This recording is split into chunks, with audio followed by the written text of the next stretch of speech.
Всем привет, друзья! Сегодня хочу рассказать о отливантиках новых, которые покупала. Ну, хотя уже они не новые, потому что купила я еще, наверное, месяц назад. Э, Купила вот эти три первый раз.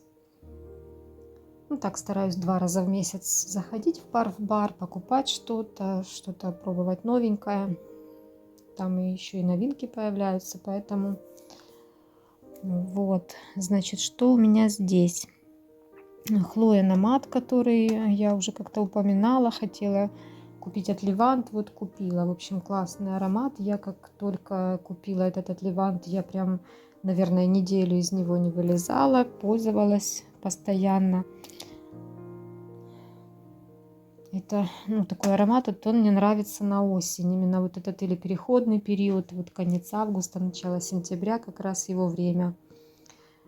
Такой он с розой, немножко и сладковатый, и какой-то пряный, мне кажется, вот такой немножко как чернослив или что-то такое в нем ощущается. Но все это как-то на основе свежести, поэтому он не душный, не слишком сладкий, он такой совсем слегка сладковатый. Поэтому, если вам нравятся ароматы с розой, но не нравятся такие слишком яркие, сладкие, то обратите внимание, это у меня версия в парфюмированной воде. Туалетную не пробовала, не знаю, но в парфюмерной мне понравился. И очень стойкий аромат, очень шлейфовый, диффузный. С этим все нормально.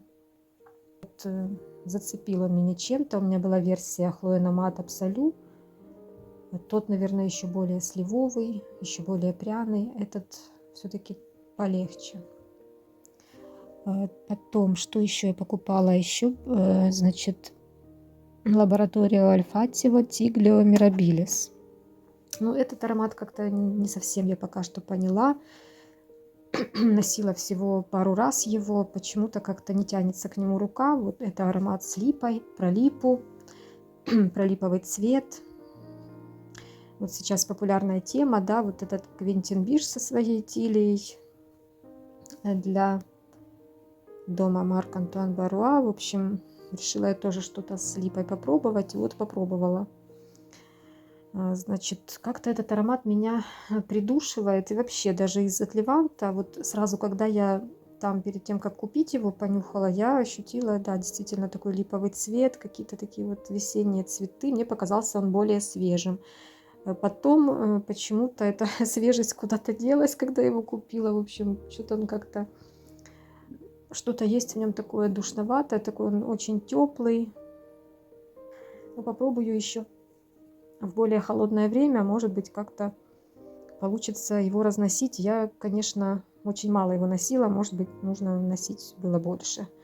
Попытаться как-то в разную погоду, хотя и погод у нас разных не было. Как жара стояла, так и стоит жара.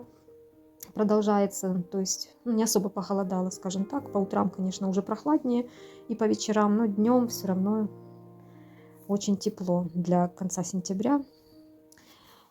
Вот, в общем, Тиглио Мирабилис меня пока что не впечатлил, как-то даже слегка разочаровал. И купила я еще Ангел и Демон от Левантик, от Живанши. Это не вот этот ли секрет, который всем нравится, такой девчачий, свежий аромат. Это вот этот в темном флаконе, или он идет с градиентом от темного к светлому, или просто в темном, вот что-то такое. Это вроде бы парфюмированная вода. Да, там флакон был с градиентом, насколько я помню.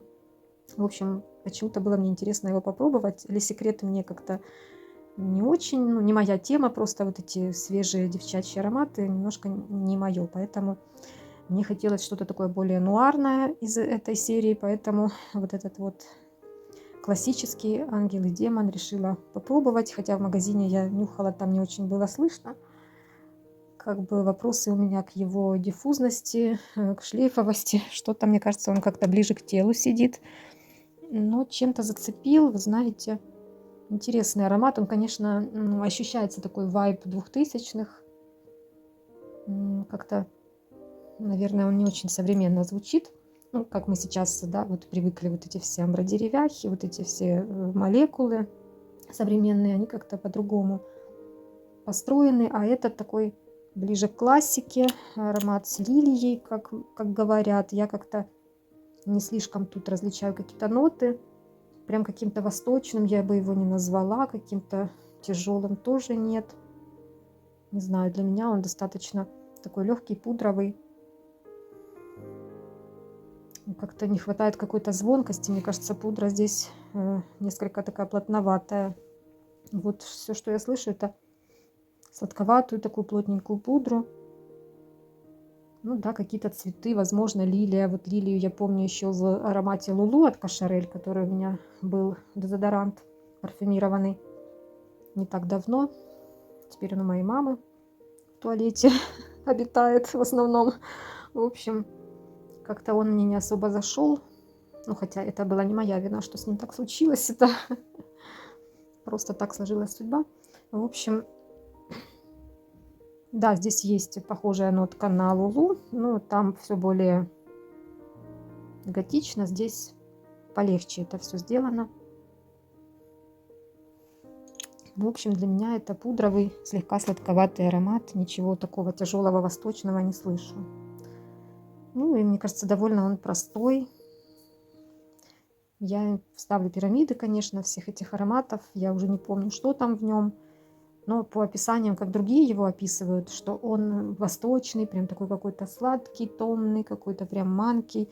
Не знаю, я как-то так его не ощущаю. Да, слегка сладковатый, но для меня он каким-то востоком прям не пахнет. В общем, то ли с моим носом что-то не так, то ли переформулировали его. Ну, следующие ароматы, это которые я уже в следующий заход купила. В общем, выбирала, выбрала в конце концов. Вот это была новинка Ксержов Асенто Overdose. Overdose, не знаю, как правильно там произносится. В общем, это была новинка в парфбаре. И как раз за ним я и пошла туда в тот раз. В принципе, когда я его понюхала, как-то не сказать, что он мне прям сильно понравился с первого занюха, но все равно решила его взять, потому что, ну, Ксержов — это такие ароматы, которые нужно поносить на себе, нужно как-то ощутить себя вот в облаке этого запаха. В общем, так с первого занюха не поймешь, что там за история. Вот, и не пожалела я, прям это мой вообще фаворит из этих всех, наверное, 6 от Левантов. Это то, что прям мне хочется даже офлаконить. Я не знаю, я не потяну, конечно, финансово это офлаконить, потому что там только, по-моему, по 100 мл флаконы. Если бы 30-ку, наверное, бы я и то бы заказала бы его в полном объеме. Но 100-ку, конечно, в принципе, наверное, и не потрачу. Но аромат очень такой интересный. Вообще, Ксержов интересные все ароматы, мне кажется, какие-то необычные, не банальные. Это уже, конечно, со временем, да, та же Эрбапура стала где-то банальной, да, после того, как ее все безбожно копировали. Но, в принципе, эти ароматы для меня какие-то знаковые. В общем, Ascento Overdose — это аромат с альдегидами по пирамиде. Ну, в моем понимании альдегиды — это вот эти ретро-ноты, как в пятерке шанелевской. Мне нравится все, я очень это уважаю, эти альдегиды, но здесь я совсем такого не слышу. Видимо, какие-то уже новые современные альдегиды. В общем, то, что я слышу, это вот алкогольность, как я уже потом поняла, вот буквально вчера, я поняла, что тут алкогольные ноты какого-то персикового алкоголя или, да, именно не абрикосового, а персикового. Да, Ascento Overdose вот мне пахнет каким-то алкоголем, возможно, даже вот сейчас думаю, да, на что похоже, как даже какой-то вот брашкой, возможно. Ну, я, конечно, не знаток этих всех вещей, но вот что-то мне представляется такое вот алкоголь, какой-то такой вот, может, медовуха, знаете, какие-то медовые ноты тут тоже, как мед, который немножко горчит, и, возможно, вот который, ну, вот алкоголь на меде замешанный. Что у нас тут в нотах? Фруктовые ноты, да, я согласна, тут фрукты ощущаются. Зеленые ноты, да, тут довольно-таки тоже много этого. Современные альдегиды как-то не нюхала, ну, не вычленяю эту ноту. Потом средние ноты: египетский жасмин, ландыш и роза. Жасмин как-то я тут тоже не вычленяю. Ландыш Ну, тоже какая-то абстрактная зелень, но прям конкретно ландыш. Может, я забыла, как он пахнет, но не особо слышу. Роза. Розу тоже как-то здесь, ну, в общем, цветы здесь тоже для меня, если есть, то абстрактные белые цветы, ну, каких-то прям конкретных. Не могу сказать, что ну, роза, она такая немножко с кислинкой, не могу согласиться с этим. Потом база, эвкалипт и сосна. Ну да, древесность тут ощущается. Возможно, вот эти эвкалипт, это тоже что-то хвойное или нет. В общем, хвойные ноты, видимо, дают, возможно, тоже вот эту зелень горькую. И, в общем, мне тут один комментарий на фрагрантике, вот то, с чем я согласна, да. Да, тут пишут, что откуда сравнение с Кирки и Эрбапура, непонятно. Он не похож ни на один из них. Вот я тоже согласна, что ну, не похож он. Может, какие-то ноты отдельные перекликаются, но прям так, чтобы вот понюхать и сказать, о, это похоже на Эрбапуру или на Кирки, нет, не могу согласиться. Мед с зеленью.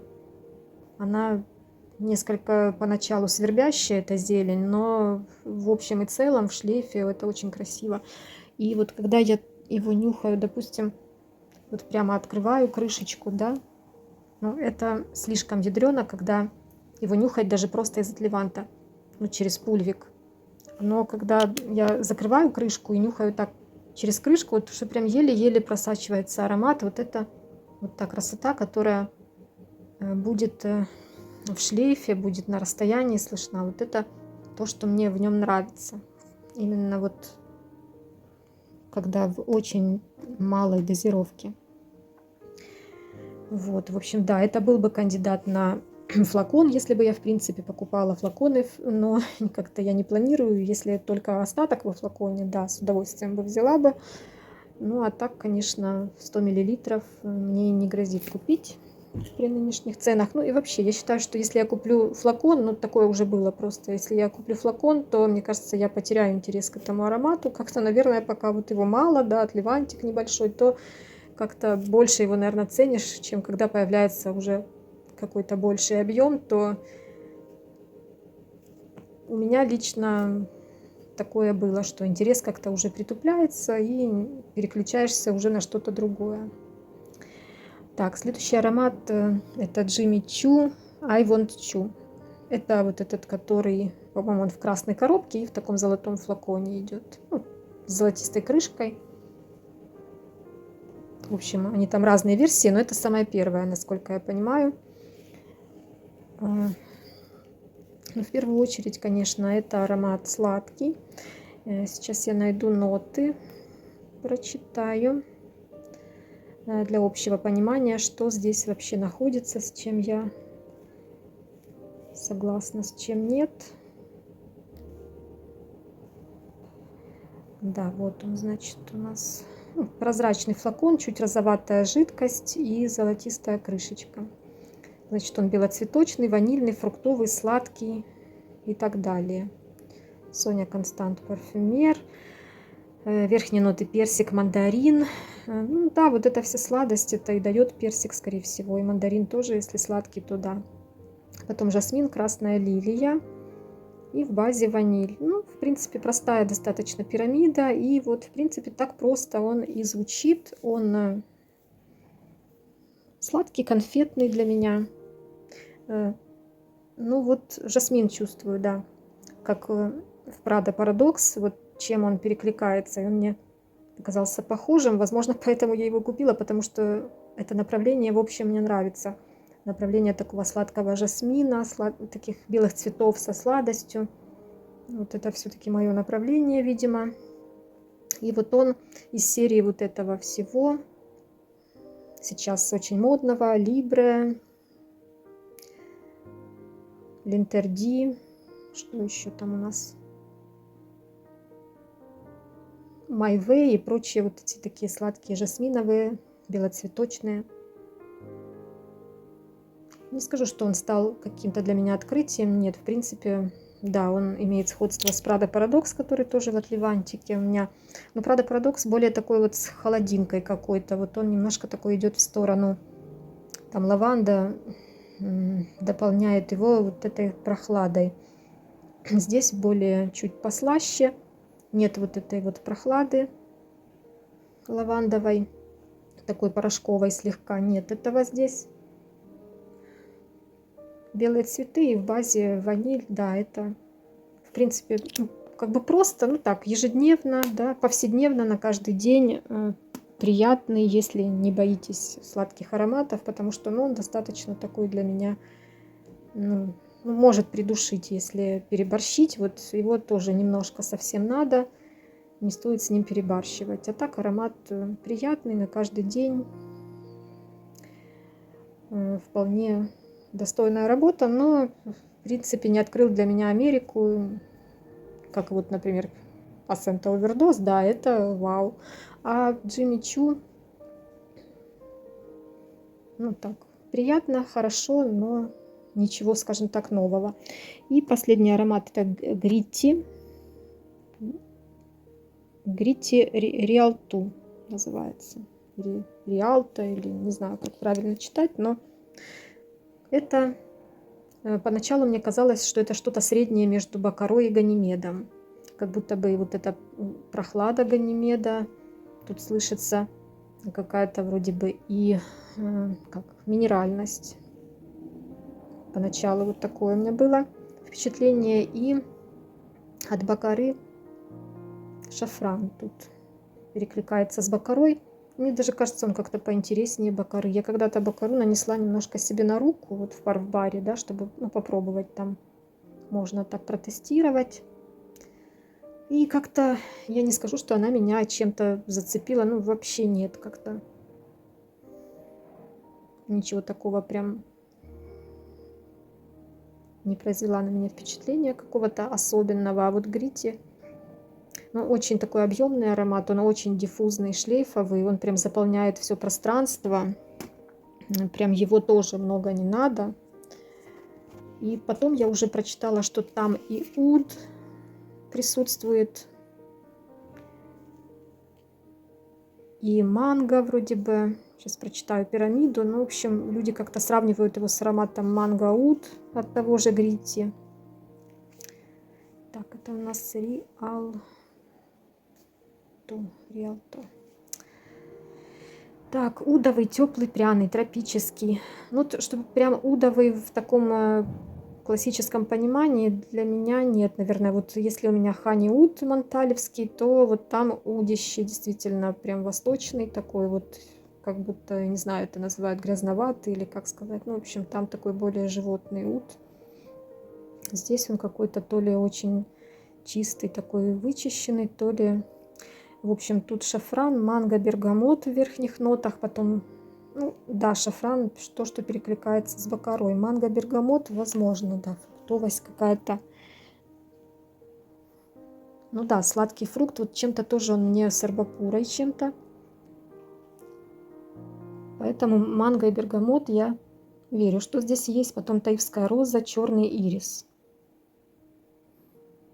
Ну тоже, да, цветочная тема тоже прослеживается, поэтому я тут согласна. И в базе уд, белый мускус, нагармота. Ну, нагармота не знаю, что такое, какая-то зелень нарисована, растение какое-то. Уд, как я уже сказала, он тут более какой-то щадящий такой, ненавязчивый.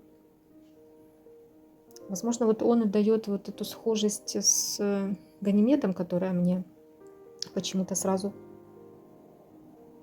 Когда я стала уже вспоминать вот эти ноты и уже как-то притягивать, да, притягивать за уши вот этот манго и уд, с которым его сравнивают, то вот я тоже услышала здесь манго и уд. Ну, в общем, да, такой как бы и в сторону бакары где-то, такой древесный. Ну, как бы, скажем, он между полюсами вот этими прохлады и теплоты. Где-то он, наверное, играет между этими полюсами, потому что иногда он мне кажется более прохладным, иногда кажется таким вот древесно-теплым. Поэтому, ну, возможно, на старте он более прохладный, в базе становится более теплым, удовым. Ну, как оно и должно быть по пирамиде, в принципе. В общем, интересный аромат, он меня прям сразу заинтересовал. Я тоже там долго выбирала, чтобы мне еще взять, какую еще, третий, да, до кучи взять еще третий. И вот этот Джимми Чу мне, в принципе, сразу понравился. Ну, из тех, которые недорогие ароматы, решила что-то такое взять подешевле из люкса. До кучи к ниши. Ну и еще какой-то третий, думаю, возьму еще какой-то третий, никак не могла выбрать. Но когда вот этот Real 2 понюхала, прям сразу говорю, все, вот этот еще мне, пожалуйста, налейте. В общем, как-то сразу он привлек мое внимание, вот такой, чем-то зацепил сразу. Какая-то необычность есть в нем. Потому что, наверное, у меня нет ни Бакары, ни Ганимеда, вот этих от Левантов даже у меня не было. Возможно, поэтому вот захотелось чего-то такого модного. То, что уже все давно сносили и выбросили, и забыли. Я только вот в этом направлении начала двигаться. В общем, такой сегодня рассказ, который я никак не могла доснять. Тоже на барахолку стараюсь ходить, хотя времени сейчас вообще на это нет. Ну, даже перед работой захожу. Иногда смотрю, не появилось ли чего-то, каких-то флаконов интересных, винтажных или не винтажных. Ну, в общем, пока ничего нового не покупала. Ну, по Отливантам какие планы у меня есть. Да, вот этот Ассента, наверное, я овердоз повторю. Еще куплю, наверное, 3 мл как минимум. Еще надо сносить, потому что понравился, реально зацепил. Хочу, конечно, на осень Шанель Коко. Это такой осенний для меня аромат. Хочу его купить в Отливанте. Но это надо идти в другой парф-бар, в этом, где я обычно вот это все, где я покупала, там нет его. В другой парф-бар нужно зайти и купить. Еще хочу Шанель Allure Sensuelle попробовать. Мне кажется, он мне понравится. Я как-то какую-то подделку на него понюхала, и очень такой приятный аромат был. А если оригинал, то думаю, что вообще должно мне зайти. Хоть это уже такая классика тоже, которую все уже давно сносили и забыли, но я еще нет, не пробовала. Что еще хотелось бы попробовать? Даже не знаю, как-то у меня особых таких и планов нет. Вот кучу всего набрала, я не знаю, не успеваю я это все снашивать, друзья. Я не знаю, как вы носите от Леванты, наверное, ну, как некоторые говорят, для меня эти типа 3 мл это так на раз попшикаться с утра. Не знаю, я не могу такими ядреными ароматами пшикаться в 10 раз. У меня буквально 2 пшика, если, ну, конечно, аромат аромату рознь, но какие-то можно, ну, 3 пшика, 4 для меня это уже очень много, 2-3 это максимум. Даже вот Джимми Чу и тот же Намат от Хлои, это, в принципе, люксовые ароматы. Казалось бы, не такие должны быть ядреные, но для меня 2 пшика даже этих ароматов достаточно, чтобы пахнуть, ну, полдня, ну, пол моего рабочего дня, скажем так. Ну, или же, допустим, в 8 часов я собираюсь на работу, я наношу 2 пшика на себя, и где-то до 12 дня, до часу мне хватает этого. Потом могу обновить еще 1 пшик буквально сделать, все. Иначе я сама задохнусь, и мне кажется, не знаю, может, я не права, но мне кажется, что все вокруг задыхаются, и что в маршрутке люди не знают, куда деться от меня. Поэтому вот как-то так. Поэтому они все у меня очень, ну, мало использованы, потому что еще и флакончики есть, поэтому... Ну, чем пользуюсь в последнее время еще? Чем я еще пользовалась из моих флаконов? Ну, конечно, Шанель номер 5. Прям продолжаю пользоваться, продолжаю прям быть в восторге от него полнейшем. И хочется прям постоянно его носить, и нужно эти разнашивать от Леванты. И Коко Мадемуазель хочется тоже носить сейчас. Вот немножко, ну, сейчас у нас, правда, еще тепло, 26 градусов днем. Хочется мне, чтобы еще немножко похолодало, когда будет уже там 15-20 градусов. Вот это прям будет самое время для него. Ну и сейчас уже можно начинать. Этот Коко Мадемуазель тоже моя любовь. Буду прям носить осенью. Что еще? Еще хочу свою копию носить, вот эту вишневую, вишнево-пачулиевую. Это у меня копия на Каролину Эреру Nightfall Пачули. Вот его хочу осенью носить. Ну и древесные, там, конечно, Naxos копию, которая у меня 25 миллилитров. Black Pepper тоже хочу копию свою носить. Уже такой древесный. Хочется уже, но еще тепловато еще для этих ароматов. Вот еще немножко похолодает и прям начну носить активно их. Black Pepper это Зелинский Андрозе. Ну, наверное, на этом буду заканчивать. И так уже длинное видео получается. Всем удачи, хорошего дня. Напишите комментарии, кто знаком с данными ароматами, или же какие у вас планы. Напишите, что вы на осень планируете носить, что планируете купить. Все, всем хорошего дня. Пока-пока.